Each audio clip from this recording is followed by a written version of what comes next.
So I walk in, there's like 1,000 people, and I'm just, whoa. Lots of energy, lots of curiosity, plenty of interaction. It's really just like the main focus where you get to meet new people and where you get to hang out and find new friends and make memories.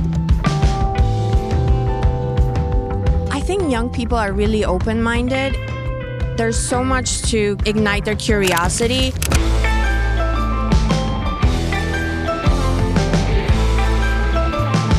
I see this little group of nuns who are running like a game.